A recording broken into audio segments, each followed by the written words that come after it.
నమస్తే, నేను రాజశ్రీ యోగా థెరపిస్ట్ని. చాలామంది హెడేక్తోని బాధపడుతుంటారు.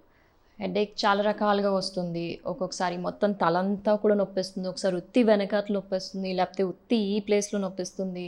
సో, డిఫరెంట్‌గా తలనొప్పి వస్తూ ఉంటుంది. సో, దీనికి రీజన్స్ ఏంటి? ఎలాంటి రకాలైన తలనొప్పి ఎందుకు వలన వస్తాయి? ఎలాంటి రీజన్స్ అంటే సర్వికల్ స్పాండిలైటిస్ ఉన్న వాళ్ళకొస్తుంది.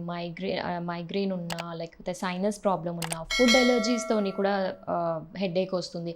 కాఫీ కఫెయిన్ పడకపోతే కూడా దాంతో కూడా మనకి హెడేక్ వస్తుంది.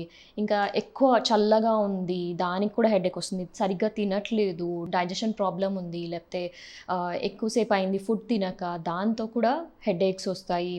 ఇంకా మనకి ఏంటి హైపర్ టెన్షన్, యాంగ్జైటీ ఇలాంటి వలన, లేకపోతే ఎక్కువ టయర్డ్ అయిపోయిన వలన. సో చాలా కారణాలు ఉంటాయి హెడేక్ రావడానికి.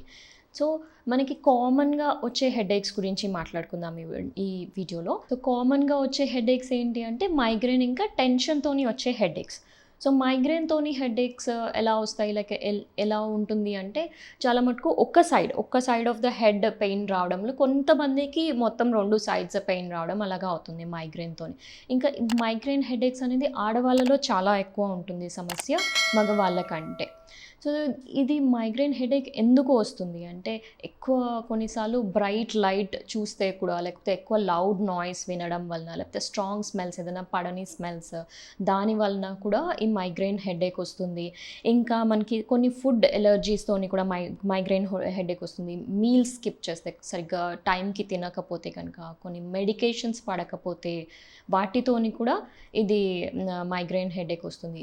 స్ట్రెస్, యాంగ్జైటీ, డిప్రెషన్ వీటితో కూడా మనకి హెడేక్ వస్తుంది మైగ్రేన్. సో ఇప్పుడు మనం ఇంకొక హెడేక్ గురించి మాట్లాడితే అది టెన్షన్ రిలేటెడ్ హెడేక్. అది ఎలాంటి హెడేక్ అంటే, టెన్షన్ హెడేక్ ఎలా ఉంటుందంటే మనకి తల వెనకాతల నుంచి పెయిన్ స్టార్ట్ అవుతుంది. తల వెనకాల నుంచి మెల్లగా నెక్కి వెళ్తుంది, పాస్ అవుతుంది ఆ పెయిన్. మళ్ళీ షోల్డర్స్, మళ్ళీ అప్పర్ బ్యాక్, ఇలాగా ఇంకా జా దగ్గర కూడా, అంటే మనకి ఇక్కడ కూడా పెయిన్ స్టార్ట్ అవుతుంది. సో ఇదంతా టెన్షన్ రిలేటెడ్ హెడేక్ అనమాట. సో వీటికి కారణాలు ఏంటి అంటే, మనకి ఎమోషనల్ స్ట్రెస్ అయినప్పుడు, వర్క్ ప్రెషర్ ఎక్కువ అయిపోయింది, ఎక్కువసేపు కూర్చొని వర్క్ చేస్తున్నాం కంప్యూటర్ ముందర, దానికి వస్తుంది. అండ్ ఐ సైట్ ప్రాబ్లం ఉన్నప్పుడు, అంటే ఎక్కువసేపు కంప్యూటర్ ముందు వర్క్ చేస్తే మనకి ఐ స్ట్రెయిన్ అవుతాయి కదా, దానికి కూడా మనకి హెడేక్ వస్తుంది. కాన్స్టిపేషన్ ప్రాబ్లం ఉన్నా, అంటే మోషన్ సరిగ్గా క్లియర్ అవ్వకపోతే, మెన్స్ట్రల్ సైకిల్ ప్రాపర్గా ఇర్రెగ్యులర్గా ఉన్నప్పుడు, ఇంకా మనకి సిట్టింగ్ పోస్చర్, స్టాండింగ్ పోస్చర్, ఇదివరకు మనం పోస్చర్స్ గురించి మాట్లాడుకున్నాము ఒక వీడియోలో, ఎలాగా కరెక్ట్ చేసుకోవాలనేసి. So sitting posture, standing posture అలాగా ప్రాపర్గా లేనప్పుడు కూడా హెడేక్ వస్తుంది. ఇంకా లేట్ నైట్ మెలకు ఉండి వర్క్ చేయడము, స్లీప్ ప్రాపర్గా లేకపోతే, దాంతో కూడా హెడేక్స్ వస్తాయి. ఇలాగా టెన్షన్ రిలేటెడ్ హెడేక్ వస్తుంది మనకి. సో చాలాసార్లు మనము ఈ ప్రాబ్లమ్ని క్లియర్ చేసుకోవచ్చు. ఎలాగా అంటే దేనివల్ల హెడేక్ వస్తుందో మనకి రీజన్స్ అర్థమవుతాయి కాబట్టి, దాని రిలేటెడ్గా మనం సొల్యూషన్ చేస్తే కనుక మనకి ఆ ప్రాబ్లం క్లియర్ అవుతుంది. అంటే కాన్స్టిపేషన్ ప్రాబ్లం వల్ల మనకి టెన్షన్ రిలేటెడ్ హెడేక్స్ అనుకుంటున్నాం. సో కాన్స్టిపేషన్ ప్రాబ్లం క్లియర్ చేసుకోండి. ఇంకా ఐ సైట్, మనకి ఐ స్ట్రెయిన్ అవ్వడం వలన అనుకుంటున్నాము హెడేక్ వస్తుందని. సో ఎక్కువ ఐ స్ట్రెయిన్ అవ్వకుండా మీరు మధ్యలో బ్రేక్స్ తీసుకోండి మీరు వర్కింగ్ టైమ్స్లో. అండ్ స్లీప్ ప్రాపర్గా రెగ్యులేట్ చేసుకుంటే కనుక మీకు హెడేక్ రాదు. అండ్ సో ఐ టెస్ట్ చేయించుకోండి మీరు.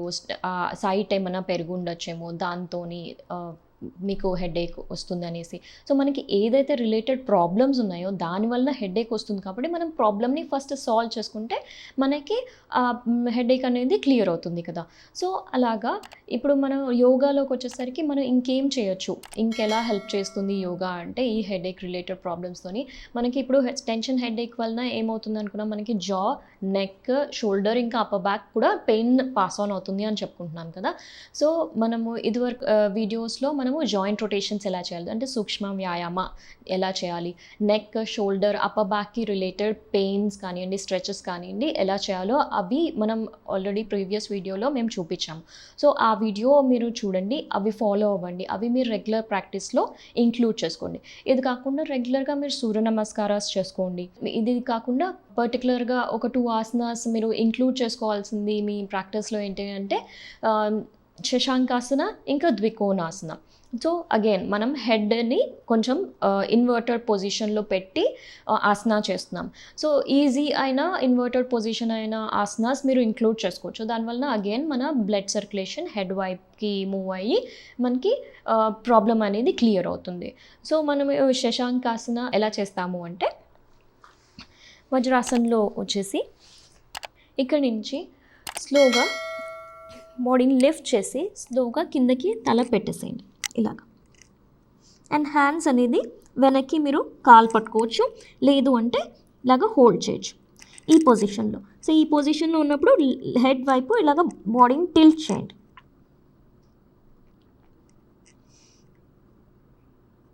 ఇలాగ కొంతసేపు హోల్డ్ చేయండి. అండ్ తర్వాత కొంతసేపు రెస్ట్ అవ్వండి ఇలాగ. సో దీంతో బ్లడ్ సర్క్యులేషన్ మీకు బాగా అయ్యి హెడ్ రీజన్లోకి మీకు కొంచెం రిలీఫ్ దొరుకుతుంది. ఇంకొకటి ద్వికోణాసన ఎలా చేస్తాము అంటే, ఫింగర్స్ ఇంటర్లాక్ చేసుకోండి వెనకాల. ఇంటర్లాక్ చేసుకొని స్ట్రెచ్ చేసి ఇన్హేల్ చేసి ఎక్స్హేల్ చేసినప్పుడు లోవర్ బ్యాక్ నుంచి కిందకి బెండ్ అవ్వండి. అండ్ హ్యాండ్స్ పైకి రైజ్ చేయండి. మీకు ఎంత అవుతే అంత. మీకు ఇక్కడి వరకే వస్తుంది, హ్యాండ్స్ పైకి స్ట్రెచ్ చేయడానికి రావట్లేదు అన్నా కూడా పర్వాలేదు. ఇలాగా స్ట్రెచ్ చేసి, ఇది ఎలా హ్యాండ్ స్ట్రెచ్ చేయడం ఎందుకు అంటే లివర్ లాగా పనిచేస్తుంది అనమాట మనకి. సో మనము ఇది చేస్తున్న కొద్దీ బాడీ ఇంకొంచెం కిందకి వెళ్తుంది, అందుకనే హ్యాండ్స్ పైకి రేస్ చేసి పెడుతున్నాం. సో మీకు ఎంత వీలవుతే అంత చేయండి. ఈ ఆసనాలో కూడా కొంతసేపు హోల్డ్ చేయండి. ద్వికోణాసన. ఈ ఆసనాస్ రిపీట్ చేసుకోవచ్చు అండ్ హోల్డ్ చేసుకోండి. సో ఇలాంటి ఆసనాస్, ఇన్వర్టెడ్ పొజిషన్స్లో ఆసనాస్ ఇవి చేసుకుంటే కనుక మీకు హెడ్ వైపుకి బ్లడ్ సర్క్యులేషన్ బాగా జరుగుతుంది. ప్రాణాయామకు వచ్చేసరికి మనకి భ్రామరీ ప్రాణాయామ, ఇంకా అనులోమ్ విలోమ్ ప్రాణాయామ, ఇంకా స్లోగా భస్త్రిక చేసుకోండి. సో ఇది చాలా బెనిఫిషియల్ ఉంటుంది. దీని రిలేటెడ్ వీడియోస్ మనం ప్రాణాయామాస్ గురించి స్పెషల్గా వీడియోస్ చేశాము. సో దాన్ని మీరు ఫాలో అవ్వచ్చు. సో భ్రామరీ, అనులోమ్ విలోమ్, ఇంకా స్లోగా భస్త్రిక. అండ్ మెడిటేషన్లో మీకు త్రాటక మెడిటేషన్ చాలా బాగా పనిచేస్తుంది హెడ్ఏక్స్ తగ్గడానికి అనేసి. సో అది కూడా ఇంకొక వీడియోలో మనం ఎక్స్ప్లెయిన్ చేసాము. త్రాటక మెడిటేషన్ అంటే ఏంటి అండి, ఒక దీపం కానివ్వండి, ఒక క్యాండిల్ కానివ్వండి, ఆ జ్యోతిని మీరు అలాగే చూస్తూ ఉండి ఫోకస్ చేయడం వలన, అంటే ఐస్ బ్లింక్ చేయకుండా ఎంతసేపు ఉండగలిగితే అంతసేపు అలాగా చూస్తూ ఫోకస్ చేయడం వలన మనకి దాంతో కూడా హెడ్ఏక్స్ కూడా క్లియర్ అవుతుంది. మనకి concentration, memory power and peace of mind కూడా కామ్ అవుతుంది. సో అలాగ అవుతుంది. అండ్ మనం డైట్స్లో వచ్చేసరికి సింపుల్ వెజిటేరియన్ డైట్ ఫాలో అవుతే బెటర్. ఇంకా మీకు చీజ్ కానివ్వండి, చాక్లెట్, ఇలాగా ఏంటండి wine, fried foods, junk foods ఇవి కొంచెం తగ్గించుకుంటే మీకు ఇలాంటి ప్రాబ్లం నుంచి, హెడ్ఏక్ నుంచి కొంచెం రిలీఫ్గా ఉంటుంది. క్రియాస్లో మనకి కుంజల్ క్రియ, ఇంకా జలనేతి క్రియ బాగా పనిచేస్తాయి హెడేక్స్ పోగొట్టడానికి అనేసి. ఇంకా రిలాక్సేషన్లో మీరు యోగ నిద్ర రిలాక్సేషన్ ఫాలో అయితే అది చాలా బెనిఫిషియల్గా ఉంటుంది మీకు. ఇంకా మనం డైట్స్ గురించి మాట్లాడుకున్నాం కదా, సో ఓవర్ ఈటింగ్ చేయకుండా చూడండి. సో మనకి డైజెషన్, కాన్స్టిపేషన్ ప్రాబ్లం రాకుండా అలాగా మీరు ఓవర్ ఈటింగ్ చేయకండి. సో మనకి హెడ్ఏక్స్, ఎలాంటి రకమైన హెడ్ఏక్స్ కానివ్వండి, especially migraine and tension related headaches or any kind of headache, దానికోసం అనేసి, ఆ హెడేక్ రిలీఫ్ కోసం అనేసి చాలా మంచి ముద్ర ఉంది మనకి, మహాశీర ముద్ర. సో మహాశీర ముద్ర ఎలా చేయాలి అంటే, మనము రింగ్ ఫింగర్ని ఇలాగా ఫోల్డ్ చేసుకోండి. So base of the thumb finger దగ్గర ఫోల్డ్ చేసుకోండి ఇలాగా. సో ఇది టచ్ చేస్తాం. అండ్ మిగతా like thumb finger, ring finger and middle finger, ఈ మూడు జాయిన్ చేసుకోవాలి. లిటిల్ ఫింగర్ ఓపెన్ ఉంటుంది. సో ఇలాగ పెట్టుకొని మీరు సుఖాసనంలో కానీ, వజ్రాసనంలో కానీ, లేకపోతే చైర్లో కూర్చున్నా కూడా మీ స్పైన్ స్ట్రైట్ పెట్టుకొని ఇలాగ శ్వాస మీద ధ్యాస పెట్టుకుంటూ మీరు మెడిటేషన్ చేస్తే కనుక 15 minutes ఎవ్రీ డే మీరు చేస్తే కనుక చాలా బాగా రిలీఫ్ ఉంటుంది. తప్పకుండా మీరు చాలా డిఫరెన్స్ చూస్తారు. మీరు వెంటనే మీకు మైగ్రేన్ హెడేక్ వచ్చింది, లేకపోతే ఎలాంటి రకమైన హెడేక్ వచ్చినా కూడా ఇన్స్టెడ్ ఆఫ్ ట్యాబ్లెట్ వేసుకోకుండా మీరు ఈ ముద్ర వేసి చూడండి, ఫ్యూ మినిట్స్లోనే మీకు చాలా బాగా రిలీఫ్ అనిపిస్తుంది. సో ట్యాబ్లెట్స్ వలన మనకి సైడ్ ఎఫెక్ట్స్ కూడా చూస్తాము చాలా రకాల. రకాలైన సైడ్ ఎఫెక్ట్స్ వస్తుంది. దాన్ని బట్టి మీరు ఈ ముద్ర వేయండి, మీకు పెయిన్ రిలీఫ్ ఉంటుంది. ఇంకా వాటర్ బాగా తాగండి. ఆల్రెడీ సమ్మర్ వస్తుంది, సో మీరు డీహైడ్రేట్ అవ్వకుండా చూసుకోండి. వాటర్ కంటెంట్ మంచిగా ఉండాలి బాడీలో. వాటర్ తీసుకోండి అండ్ రెస్ట్ బాగా తీసుకోండి. సో ఈ ముద్ర ప్రాక్టీస్ చేయండి. ఇలాంటి రకమైన హెడేక్ నుంచి మీకు రిలీఫ్ ఉంటుంది. సో ఇంకా మరిన్ని యోగా వీడియోస్ కోసం మా ఛానల్ ఫాలో అవ్వండి, సబ్స్క్రైబ్ చేయండి, మీ ఫ్రెండ్స్ అండ్ ఫ్యామిలీలో కూడా షేర్ చేయండి మా videos. Thank you for watching.